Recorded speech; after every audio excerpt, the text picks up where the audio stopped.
One, two, three, go. And hello, everyone, and welcome to another episode of the Exceptional Experience Podcast, an ECAC podcast brought to you by ECAC, where we empower families and improve lives.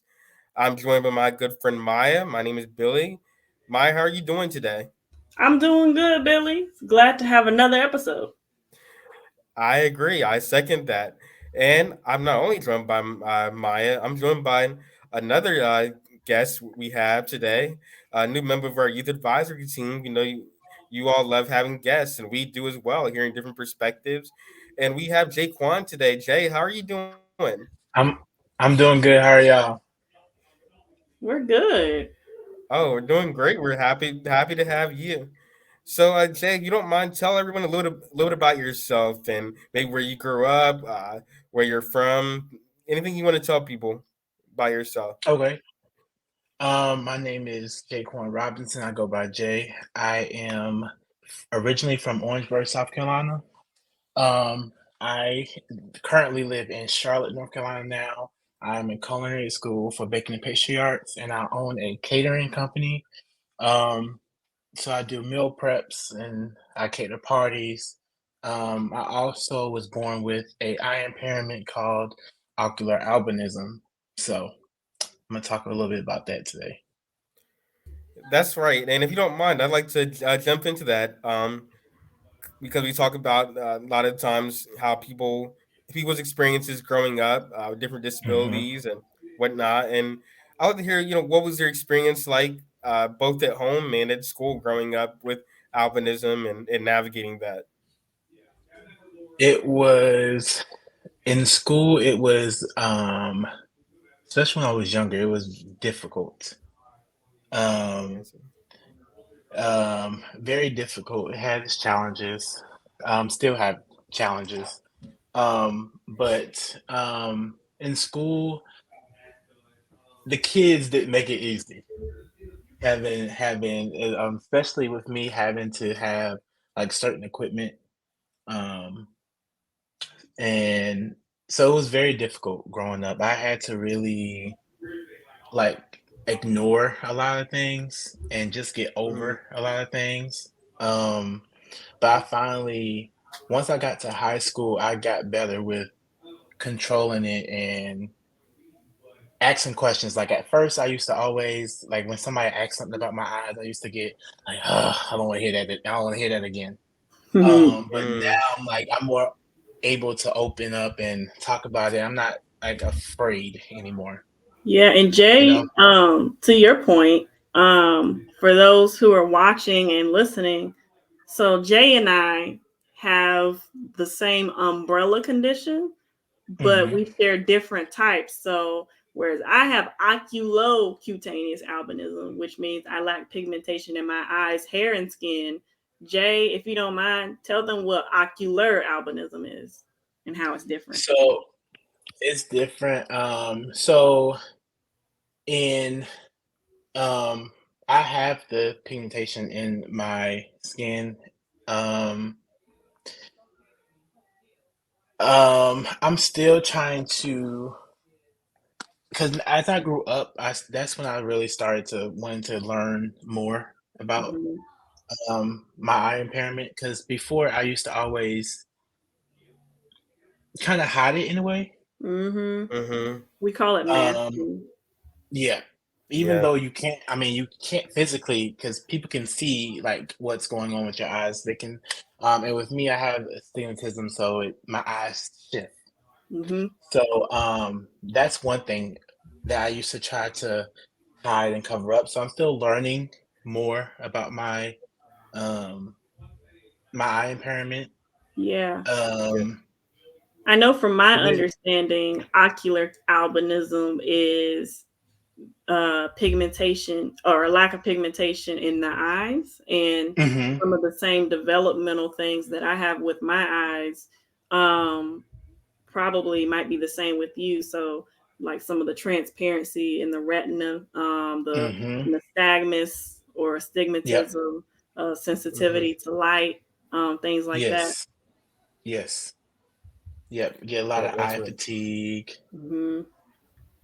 So Yeah, you it's so you spoke about at first hiding it, and then you got to high school and then you started being more open about it. Was there anything in mhm. particular that inspired you to do that, or was that just something you got to high school and was like, I can't hide this anymore, I have to speak more about it? um it was the lack of knowledge from other people, Hmm. like like my peers. So it got to a point to where it just got frustrating. Like people will assume certain things, or it just got very frustrating. So when I opened up, it made it easier for me. So instead of like when people used to talk to me, I used to always like I hold my head down or I look somewhere else so they won't notice the my eyes. Right. But now it's just like, why am I trying to cover up something that's a part of me? It's not going to go anywhere. Um, I can't change it. It was something that I was born with. So be yourself. It is what it is. People either going to accept you or not, and if they don't, that's fine. Yeah. No, It's that's funny real. you it's funny you said that. Like either they accept it or they don't. And it's funny because I just got out of a therapy session because mental health matters. And Yes. Hmm. one of the things that I was talking about is the idea of burden. So burden is essentially a heavy load that someone can carry. Mm, Um and for those of us with disabilities, specifically, because in my wheelhouse of knowledge, um, visual disabilities or impairments or low vision or what have you, that's a burden to carry. And unfortunately, so many of us go through circumstances where we feel the need to hide it. So if you're totally Yes. blind, you don't want to be the person that gets the most attention in the room. Or if you are visually impaired, you want to be the last person to look someone in the eye because you don't want to get any jokes about, having, eyes that move or people trying to look all up in your eye, all up in your face. Like there's so many Hmm. burdens that we can carry trying to steward other people's perceptions of us. And it Yep. takes so much mhm. energy to the point that when you stop masking or hiding it, it's like, I was wasting a lot of energy. And you get to a Yeah, point it where takes you a just load don't off. Yes. have the energy to do that anymore. Yeah, no, I agree. Yes. It I takes a totally toll. agree. And I so, totally agree. was there any support you received, whether at home or in school, that really kind of helped you navigate those situations, or really helped you speak up more, advocate? Hmm. My parents was very, very, very supportive, and definitely during the times and in school growing up. I also had um, a vision teacher. She helped me out a lot. So Ooh. she would come. I had her. Fortunately, I had her ever since from I think elementary school up to high school. I had her all years, Miss HB. So she was very, very helpful in assisting me and encouraging me. Um, so yeah, I had help, a lot of help, and luckily I did have good teachers that was supportive Yeah. because Mm-hmm. having to go through stuff with peers and then having to go through stuff with teachers could Whew, be yes. very, yeah, Yes. as you do. I did have some teachers where it's like they make you feel like they don't have time.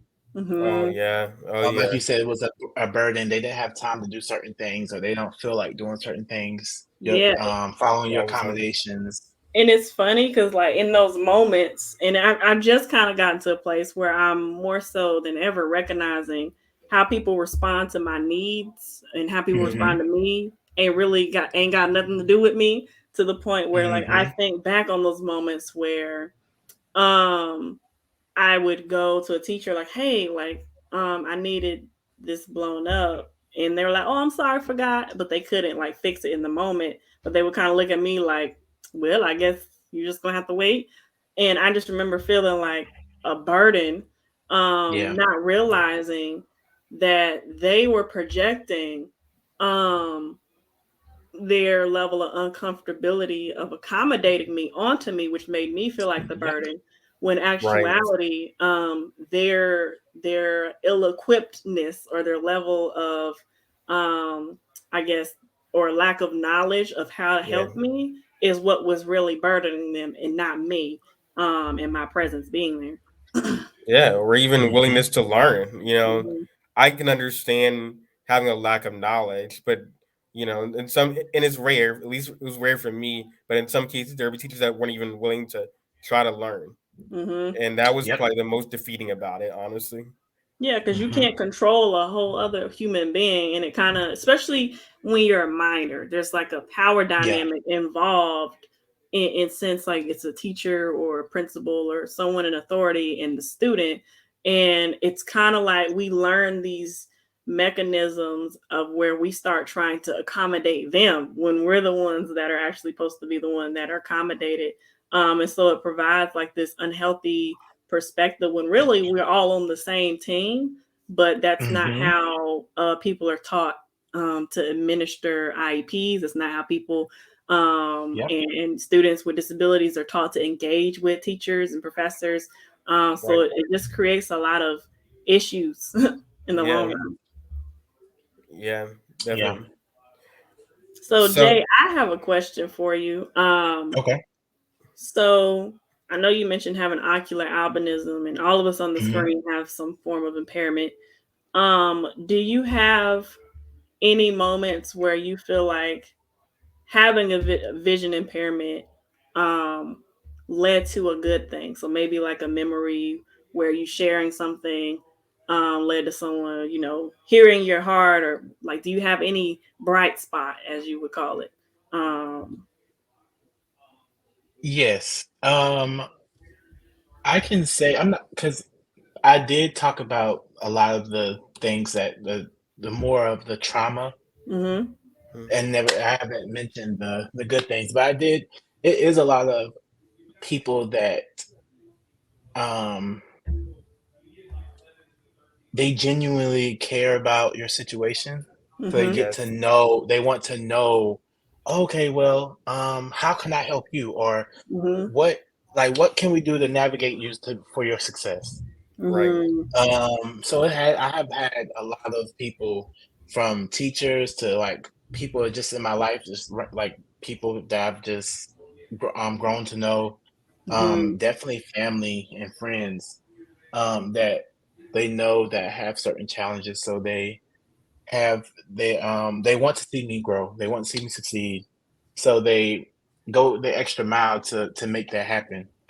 In high mm-hmm. school, especially, That's dope. ninth Mhm. grade year was a very rough year for me. So um, to having like my VI teacher, to having like my Mm-hmm, counselors, they really wanted to see me do better than what I was doing.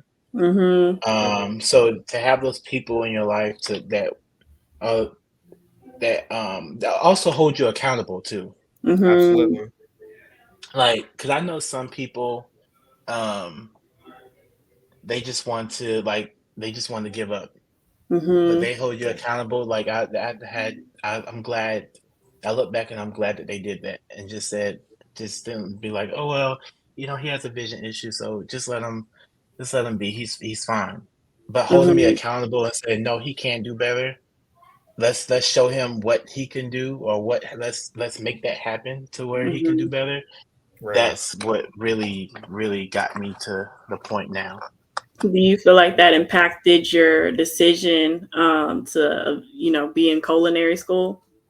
Mhm, mhm. That um, and also, like, I have a lot like, my grandparents, they own a restaurant in South Carolina. Mm-hmm, So, Mhm. that's where it all really started, like, cooking with them. All my family cooks, so just being just doing that really helped me. So, what was it about cooking that really gravitated you? Was it the confidence that you found it? What was it about cooking? Because I'll be honest, I love my food, but not the biggest fan of cooking. I want to be more into cooking, but Mm-hmm. what was it about it that really brought you to it in such a big way? Um, I'm a very family oriented person. I think it was the fact that all my family cooked and it was a thing that we Mhm. could bond over, if that makes sense. Like That's real. everybody would be in the kitchen together. Um, like Sundays, for instance, after Sundays, we'll go to my grandparents and we'll eat. Or Thanksgiving, like Thanksgiving's a big thing in our family. So like everybody will cook together. So I think that's really just the food brings people together, I feel like. Oh yeah, I can So relate. I think that's what really made me enjoy it. And when I cook for people, like just them telling me how I did really inspired me. That's awesome. Hmm. And So I think so that's go ahead. I was saying I think that's what really made me stick with it. That's great. Yeah, that's great. So, what inspired you to make a business out of it? Because you like cooking, you bring it brings your family together. But Hmm. how does Jay go from okay, this is just something I love to do, I love doing with the family, to Hmm. I think I want to make some money off of this. So I started after I graduated high school. It was just like it was just baking, making cakes, cookies, stuff like that, like a side job. I really didn't put too much thought into it. I knew always wanted to have a restaurant of my own, but it Mhm. was just like something I can just make some money for when I graduated. In 2020 is when I really said, I think it's something that where I really want to do. Like I really want to focus on it right now. So in 2020, that's when I sat down, I came up with like a plan of what I wanted to do. And I was like, okay, you know what? This is what I want to do. I want to expand it and I want to do catering. So in 2020 is when I started officially catering food now. So I went from just doing desserts to doing full on meals. And I've been doing it since then. That's great. And I enjoy it. That's great. Did you ever have any fear, anxiety kind of going into it, especially dealing with albinism or whatever the case may be? Did you have any fear, or even just generally fear, like I don't know, what if this doesn't work? And if so, Hmm. how did you navigate that? Definitely. I still get like super nervous. um, when someone calls me, I'm like, yeah, at first I'm like, yeah, I got it. But um as soon, as soon as the day comes, like I'm fine all the way up until the day of the event. And then Mm, it's like Mm, my nerves just get to me and I get so nervous. And my grandmother, everybody really had to like, Jay, just breathe. You got this. You already did the hard part. You cooked all the food. right. Everything is done.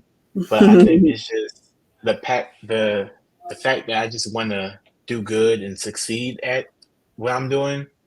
I'm very passionate at this, so um, I think that's what really having to relax and just let go is fine. That's Yes. what I mhm. tell myself.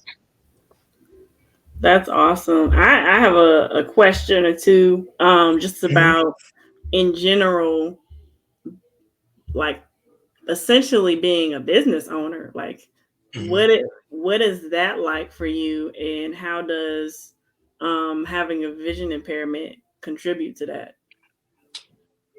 It's it has its ups and downs. Mm-hmm. I'm not gonna just say that it's all peaches and cream. Because it's not you have your times where it's like it's very stressful, then you have your cool moments. You have your times where you may have no customers, and it's times where you have a bunch of customers.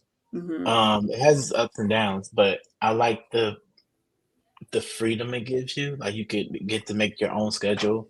Mm-hmm. Right. Um, I like that like it's a lot of I didn't realize this either until more recently. Like they have a lot of things out here for people who has disabilities, Mm-hmm. especially when they have their own business. Like it's plenty of grants you can get. It's plenty of assistance you can get. Like if you need equipment for me, I know I need certain things like magnifiers and items for seeing cans and seeing labels and what, like, stuff on the ovens and stuff. So they have plenty of equipment out here for you. They have plenty of assistance. And I didn't really realize that until I got opening the business and expanding. But yeah, it's so much help out here for people who has disabilities. I'm That's so glad that awesome. you said that. I'm so glad you said that because I think sometimes, especially, you're going back to sometimes the struggle with support or people understanding us. Hmm. I think it's easy to get caught up in, oh, there may not be a lot of jobs out there for me, or there may not be jobs that I might like. Because I mean, we have some people with disabilities with so many Yeah. dreams, but unfortunately, they end up in jobs that they don't really like, or they're just, And I understand having to support your family, you got to do what you have to do, but there's so many Hmm. ways for us to find employment, even just in entrepreneurship or small businesses, and actually use the gifts that we have and do what we Yep. love. And so I really appreciate that you pointed that out. Hmm. Um, so I'm not going to ask you to give you any of your secret recipes or anything like that, but what favorite dish to make and favorite dish to eat? Ooh, favorite dish to eat. I love oxtails. Yes, That's one yes. of my favorite things. Um, I think my favorite thing to make. I make a lot of brunch items. Mm-hmm. So, and I think, and that's where I'm going more towards when I do finally open up my restaurant, going towards brunch. So I make a lot of like chicken and waffles. Like tonight, that's what I'm making for dinner tonight, chicken and waffles. Mm, But Love it. like shrimp and grits. I love brunch foods. mm, Mm. Yeah, but my favorite dish, I love oxtails. That's definitely my mm. top favorite. You and I are officially going out to eat one of these days. Yeah, You got I'm to, gonna need an invitation to that outing. That sounds yeah, good. you got to put me on to the Yeah. best oxtail spot in Charlotte. Okay, I got you. Yeah, so as we get ready, to transition towards the end of this session today, Billy, do you have any more questions for Jay? I would like to decide. So, what would your advice be to people with disabilities, especially those trying to go out and achieve their dreams or start a business? And what would your advice be to parents? Because we do have a lot of parents and teachers and professionals that listen to the Mhm. podcast as well. Um, for the for the people who has a disability, do not give up on your dream. Mm-hmm. When someone tell you you cannot do something, don't believe them. Um, you may have, like, I heard this from another podcast I was watching, and the person, they had they had autism, Mm-hmm. and they said, um, autism doesn't have me, I have it. Oh, So don't let that control you. You yeah. control it. So don't give up on your dreams. Yes, you may have to do stuff a little bit differently, and that's fine, but keep at it. Don't just give it up. And for the teachers and parents, whoever, if you know someone, don't give up on them. Like I said, they may have to do stuff a little bit differently. Encourage them, because I've definitely need a lot of encouragement, especially growing up with it. So, yeah, definitely, um, it'll work out. And that's what you have to tell yourself. It'll work out. That's And awesome. would you like to plug your catering company? You got a captive audience if you'd like. Yes, you can find me on Instagram at ET by J, and my website is etbyj.com. Love it, love it. Mighty, you have any more questions? No, I just want to know when I get to try something that you make. That's all. That's my only question. Just let So me know when y'all free, and I got you. All right. Jay, speaking of which, we might have a conversation off there because you might have an opportunity. But I'm gonna get into that. Okay. All right. Without further ado, Billy, I'll let you take it away for us. Well, Jay, thank you for stopping by. Thank you for joining us today. And we want to thank you, everyone, for listening to the Exceptional Children's Assistance Center podcast, The Exceptional Experience, brought to you by ECAC. We thank you for ECAC for sponsoring. Definitely reach out to ECAC and definitely check out Jay's company. We're always big into supporting small businesses, so definitely check that out. And without further ado, remember to glow and shine. And from us here at ECAC to you, we will see you next time.